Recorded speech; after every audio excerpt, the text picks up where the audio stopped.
Cantor Audio, a division of Recorded Books, presents Brutal Campaign: How the 1988 Election Set the Stage for 21st Century American Politics, by Robert L. Fleegler.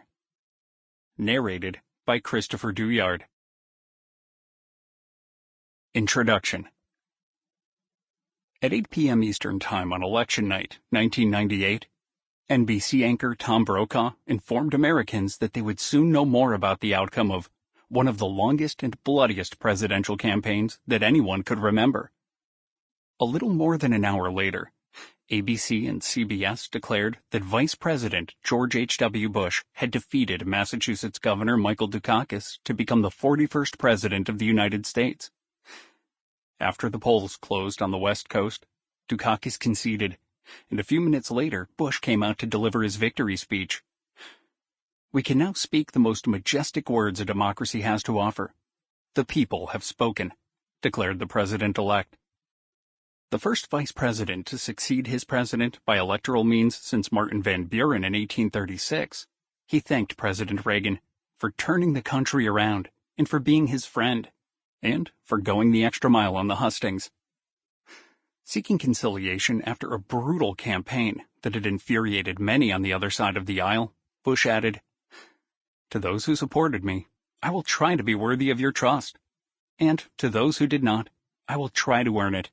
And my hand is out to you, and I want to be your president, too." He ended by thanking New Hampshire, where his comeback primary victory over Kansas Senator Bob Dole the previous winter had been so key to his march to the nomination and the presidency. A few months afterward, the New York Times' E.J. Dionne and U.S. News and World Report's David Gergen elaborated on Brokaw's election night remarks, observing, "America has suffered through nasty presidential campaigns in the past. It has endured more than its share of shallow campaigns. It is frequently watched with some embarrassment as one candidate has pummeled another against the ropes, and there has been no referee to leap in and stop the fight." They concluded, "Rarely have all those elements come together in the same campaign as they did in 1988. With these words, Dionne and Gergen succinctly summarized most Americans' feelings regarding the recently concluded presidential race, which many felt had set new lows in terms of a lack of substance and the degree of negative campaigning. In the end, Bush rode the peace and prosperity of the 1980s to win 40 states in a landslide victory. Dukakis would return to his job as governor and leave politics for good when his third term ended in 1991.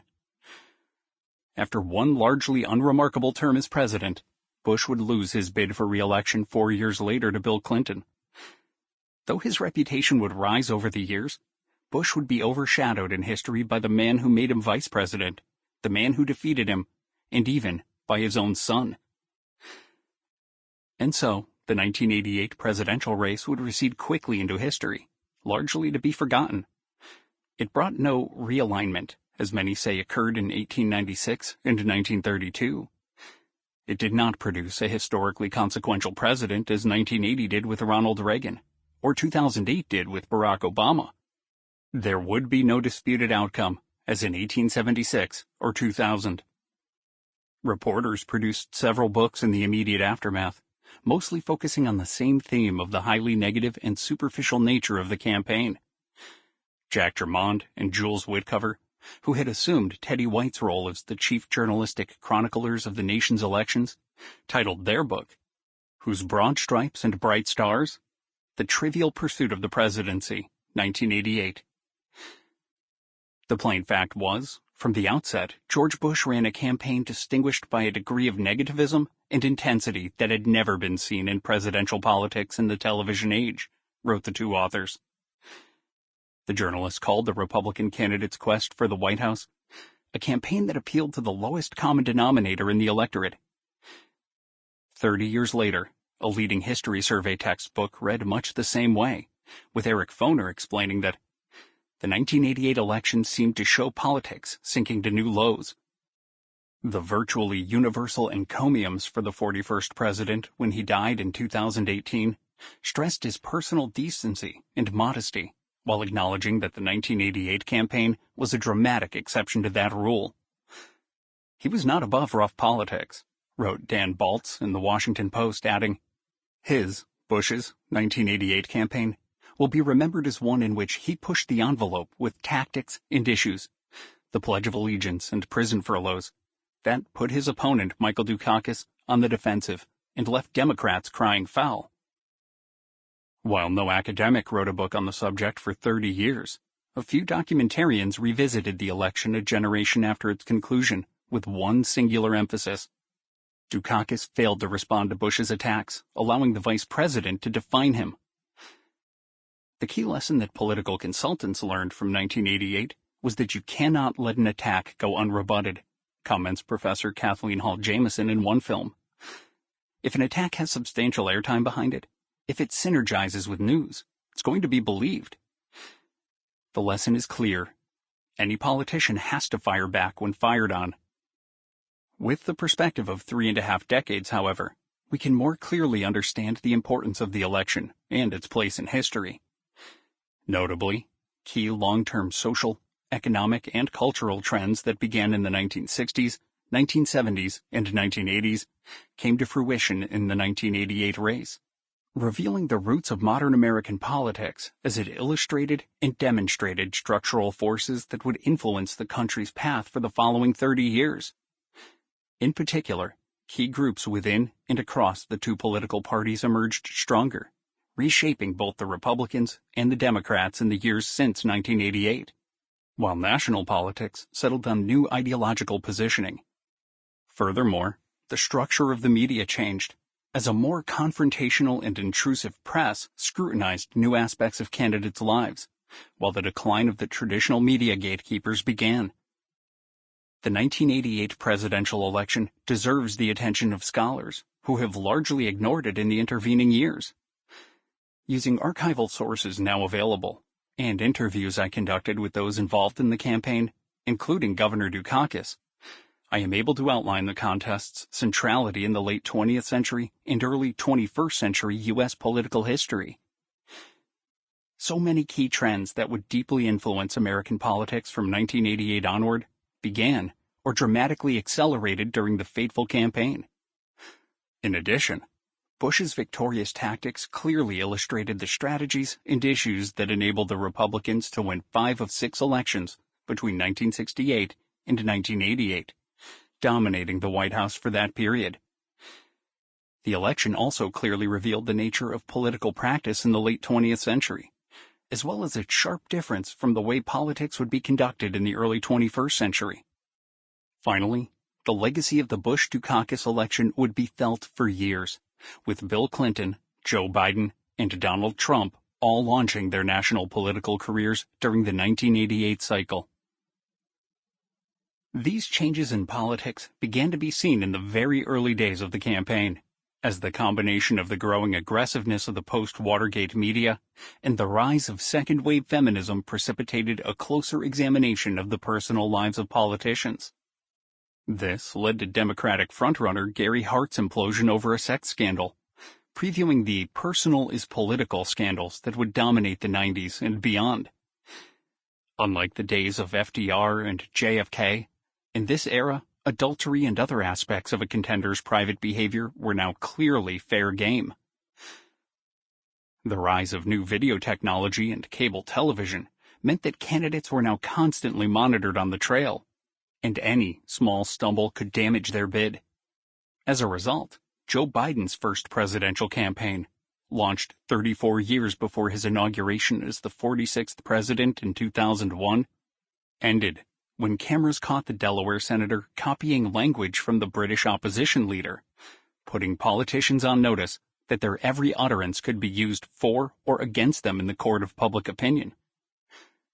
The growing gap between rich and poor, and the decline of industrial jobs in the 1980s, threatened the living standards of non-college educated workers. Many blamed the growing globalization of the American economy and the rise of foreign economic competition for the travails of this group. Missouri Congressman Dick Gephardt's populist anti-trade campaign tapped into this growing anxiety, and while it did not propel him to the Democratic nomination, it foreshadowed a generation of politicians in both parties who would pursue white working-class voters using that message. A generation after the Civil Rights Movement, but 2 decades before President Obama was elected, the black community had attained enough power within the Democratic Party to propel an African-American candidate into contention for the presidential nomination. While contemporary pundits declared that no black candidate could be elected president in 1988, for a brief moment, Jesse Jackson seemed to have the chance to become the first African-American nominee from a major party. Though he came up short, Jackson's alliance of black and highly educated white voters laid an important part of the foundation for Barack Obama's breakthrough 2 decades later. While Jackson tried to pull the party leftward with his progressive message, it was Michael Dukakis' neoliberal approach that won the Democratic nomination in the end. Though caricatured as an out-of-the-mainstream liberal in the general election, Dukakis articulated a technocratic center-left philosophy in line with the post-1960s attempts to reform the Democratic Party. He anticipated many of the modern themes Bill Clinton would espouse in the 1990s. A similar dynamic played out on the Republican side, as Bush and Dole both tried to soften the edges of Reagan-era conservatism, another precursor to the Clintonian centrism that would prevail in the following decade. With prosperity restored after the malaise of the 1970s, the anti-government tide receded slightly. Bush and Dole pledged to support a greater role for the federal government in education and the environment, and to help those who hadn't benefited from the economic growth of the 1980s. While the Republican Party had shifted sharply to the right during the Reagan years, moderate conservatives and suburban voters still retained significant power during this era, especially when compared with later years. In fact, while historians often focus on the rise of conservatism in the period from 1964 to 1980, it should be noted that the tide had ebbed a bit by the end of the Reagan years.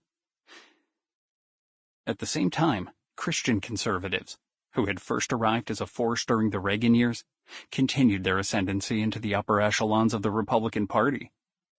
Pat Robertson's surprisingly successful campaign demonstrated the growing strength of the religious right in the GOP, paving the way for the emergence of the Christian coalition in the 1990s. Social conservatives would garner even greater power within the party in the upcoming years. The 1980s witnessed the emergence of a new entrepreneurial class, and no one symbolized it more than Donald Trump, who briefly toyed with a Republican presidential run of his own. In the midst of his first brush with national fame, he attacked American allies as free riders and called for the nation's leaders to take a tougher line with U.S. trading partners. Though he didn't enter the race in the end, Trump first laid out the themes he would use in his unlikely presidential triumph 3 decades later. More trends became clear during the general election cycle, as Bill Clinton made his national debut with a speech at the Democratic Convention. He nearly destroyed his presidential prospects with long-winded remarks that only received applause when he said, "In closing," but he also recovered with a charismatic appearance on The Tonight Show starring Johnny Carson, inaugurating a long history of self-inflicted setbacks and impressive comebacks that would mark his career. And the success of Clinton's performance on an entertainment show like Carson's foreshadowed the growing importance of non-traditional programming to presidential campaigns, as well as the beginning of the decline of the established media gatekeepers.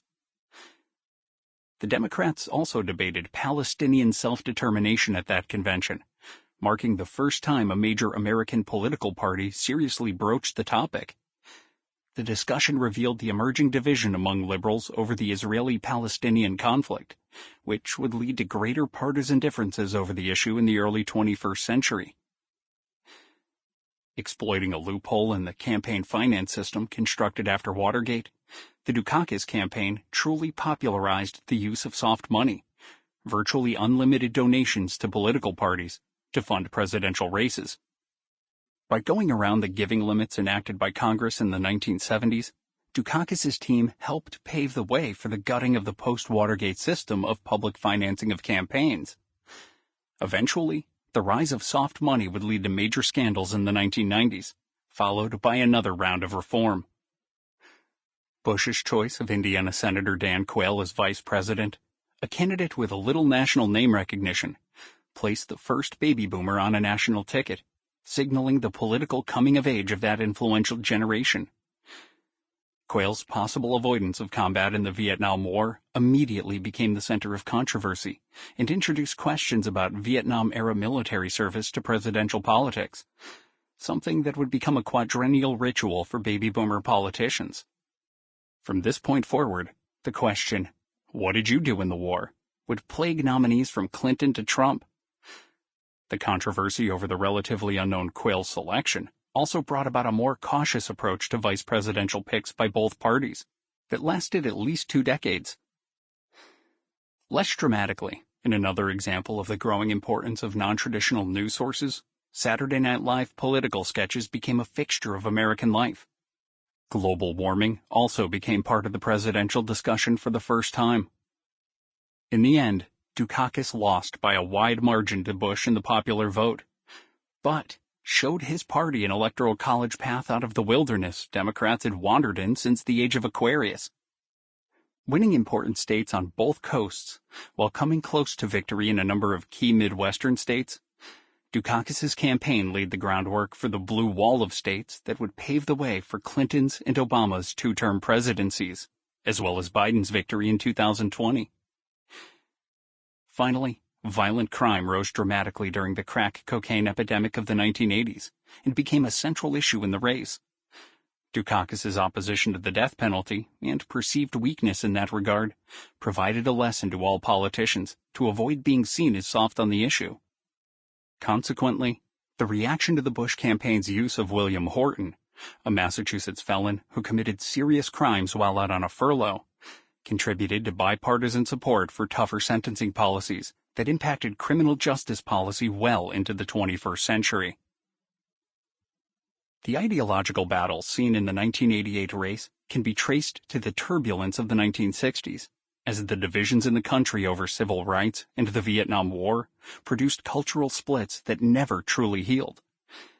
The civil rights movement produced historic gains for African Americans, with the Civil Rights Act of 1964 and the Voting Rights Act of 1965 burying legal Jim Crow in its grave. However, the movement also precipitated a white backlash, first in the South and then in the North, when its focus shifted to economic issues. Crime rose dramatically during the decade and combined with major urban riots in Watts, Detroit, and Newark to make law and order a national cry. The Americanization of the war in Vietnam and the concomitant rise in anti-war sentiment split the nation as nothing had since the Civil War. These disputes over race and patriotism laid the groundwork for the contemporary gap between red states and blue states, as Republicans took advantage of such divisions to paint Democrats as out of the mainstream. In 1968, Richard Nixon defeated Hubert Humphrey, calling for law and order while suggesting a slower approach to civil rights. Nixon also criticized anti-war student protesters who he claimed didn't respect American traditions. Running as a third-party candidate, Alabama Governor George Wallace delivered an even more uninhibited version of this message, saying, "The overwhelming majority of all races in this country are against this breakdown of law and order as much as those who are assembled here tonight. It's a few anarchists, a few activists, a few militants, a few revolutionaries, and a few communists." In Nixon's acceptance speech at the Republican National Convention, he claimed to represent the voice of the great majority of Americans, the forgotten Americans, the non-shouters, the non-demonstrators. Once he came into office, this group of working-class ethnics in the North and whites in the South became known as the silent majority. Going further in his re-election bid in 1972, Nixon tried to link George McGovern to the excesses of the 1960s counterculture, calling him the candidate of acid, amnesty, and abortion, while declaring the anti-war senator weak on defense. Cultural and race-based appeals on the wedge issues of crime, welfare, relations with the Soviet Union, and a permissive approach to values also played a key role in Reagan's triumphs in 1980 and 1984. And Democrats who responded to this message evolved from the silent majority to become Reagan Democrats. Scholars debate how important racial splits and cultural divisions were in bringing about conservative dominance in the 1970s and 1980s. Some view this disunity as absolutely central to the rise of the GOP, as part of both a Southern strategy to garner the support of estranged white Southerners frustrated by racial change, and part of an appeal to white ethnic voters in the North concerned about similar issues. Others contend that a more race-neutral ideology focused on middle-class voters defending their newly earned privileges in the burgeoning suburbs was the primary driver behind the move to the right, or that social issues, such as abortion, undermined the New Deal coalition. Regardless, there can be no question that the GOP placed Democrats on the defensive on issues such as crime and national security, thereby controlling the White House for all but Jimmy Carter's term from 1968 to 1988. The strategy reached its apotheosis in 1988, as Bush and his surrogates appealed to Reagan Democrats by repeatedly labeling Dukakis an extreme 1960s liberal, while often comparing him to McGovern and explicitly portraying him as out of the mainstream. Citing Dukakis's veto of a bill mandating that teachers lead students in reciting the Pledge of Allegiance, the Bush campaign claimed the governor was insufficiently patriotic. Using the case of William Horton, a prisoner who committed crimes while out on furlough, Republicans suggested Bush's opponent was soft on crime. In the last election of the Cold War, they claimed Dukakis opposed key military programs and would undermine the national defense. The Bush-Dukakis race also revealed the nature of American politics in the late 20th century, and how it differed from politics in the first 2 decades of the 21st century, when the parties became more ideologically homogenous, and national politics became more polarized. 21st century candidates have primarily focused on revving up their respective bases. Yet, in 1988, the vice president and the governor sought to seize the middle, lavishing attention on the Reagan Democrats, working-class swing voters who had backed the Gipper twice, but who might be convinced to return to their ancestral homes. In an attempt to win over centrists, Bush pledged to be the education and environment president, while Dukakis claimed the mantle of fiscal conservative and welfare reformer. Given the larger number of persuadable voters, both candidates held 17-point leads at one time, something virtually impossible to imagine given the stronger partisan attachments of the early 21st century. Moreover, both sides ran national elections with a majority of states in play at one point, as opposed to simply battling over a relatively small number of swing states. Finally, in an era before talk radio, the internet, and social media, network television ruled. The battle over evening news soundbites and 30-second commercial spots was the primary determinant of electoral success.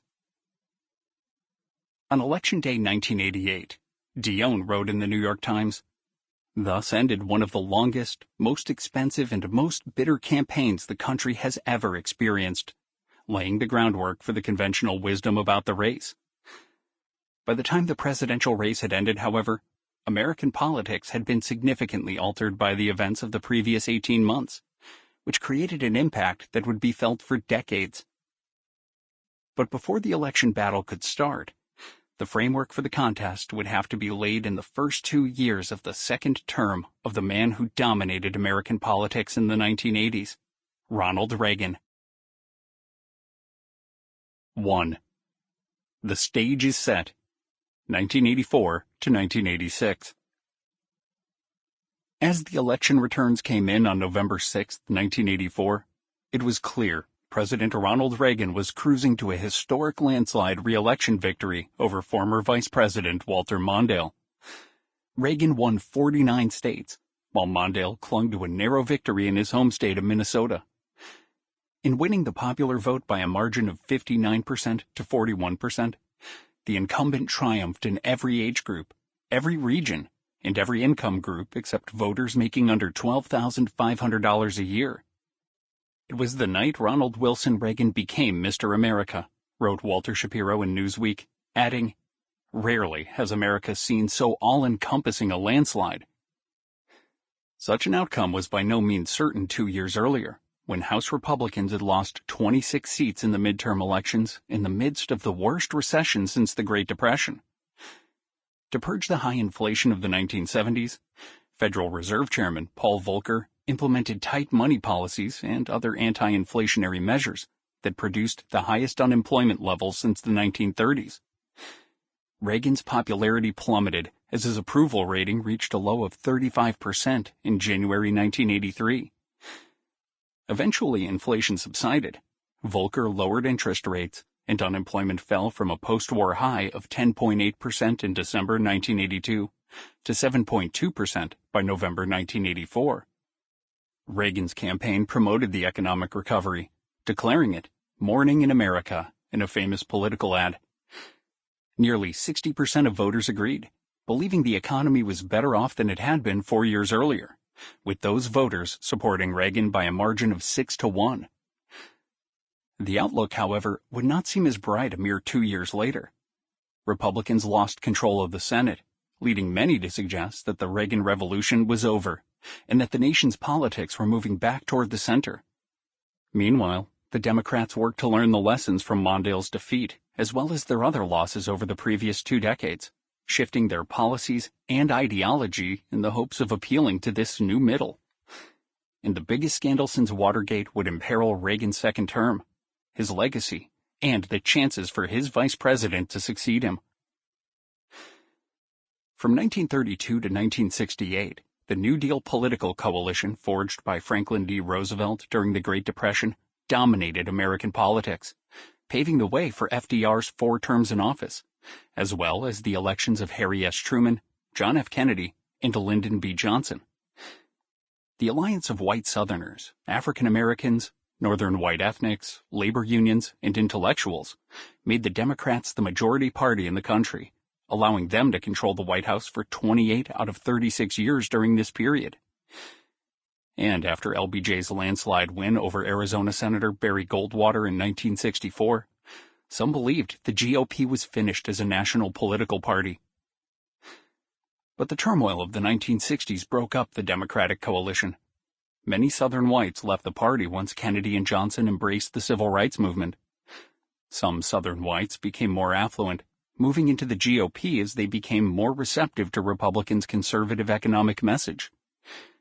The cultural changes of the 1960s, with the rise of the counterculture and the anti-Vietnam War movement, alienated working-class whites in the North. Many believed the Democrats flirted with unpatriotic elements of the country. The dramatic growth in street crime, along with urban riots, which liberals diagnosed as a response to poverty and discrimination, led some to see their ancestral political home as soft on crime. Others believed that Johnson's war on poverty had been ineffectual, increasing dependency on government and worsening the problems of the cities. Richard Nixon harnessed these disaffected voters in his victorious campaigns in 1968 and 1972. Some of these trends accelerated in the 1970s as more upper-middle-class suburban voters became Democrats after the McGovern campaign of 1972, and the party increasingly embraced the cultural liberalism of the feminist and gay rights movements. In the aftermath of Vietnam, the party moved away from the Cold War liberalism of Truman and Kennedy, and Republicans eagerly critiqued the Democrats as not tough enough in foreign policy and weak on containing communism. But it was not just the Democrats' flaws that were the problem. Republicans developed new institutions to strengthen their cause. To counter what they perceived as the liberal dominance of the culture, the right started to build journals, think tanks, lobbies, and other organizations to advance the conservative message. Republicans also developed new intellectual analyses delineating how the welfare state, government regulation, and taxation could slow economic growth. And party conservatives, who had been left for dead after Goldwater's defeat, increasingly challenged the moderate establishment that controlled the GOP. Following Watergate, Jimmy Carter reassembled the New Deal coalition to some extent to win back the White House in 1976, shifting to the center by emphasizing balancing the budget and calling for a stronger defense. But this success proved to be short-lived. Carter's shortcomings in handling the multiple crises of his presidency, like the Iran hostage crisis and the Soviet invasion of Afghanistan, weakened his support and further damaged the Democrats' credibility in foreign policy. Also, Carter's more centrist policies alienated progressives in his party and he had to beat back a primary challenge in 1980 from Senator Edward Kennedy of Massachusetts, the leading torchbearer of traditional liberalism. In addition, Sample complete. Ready to continue?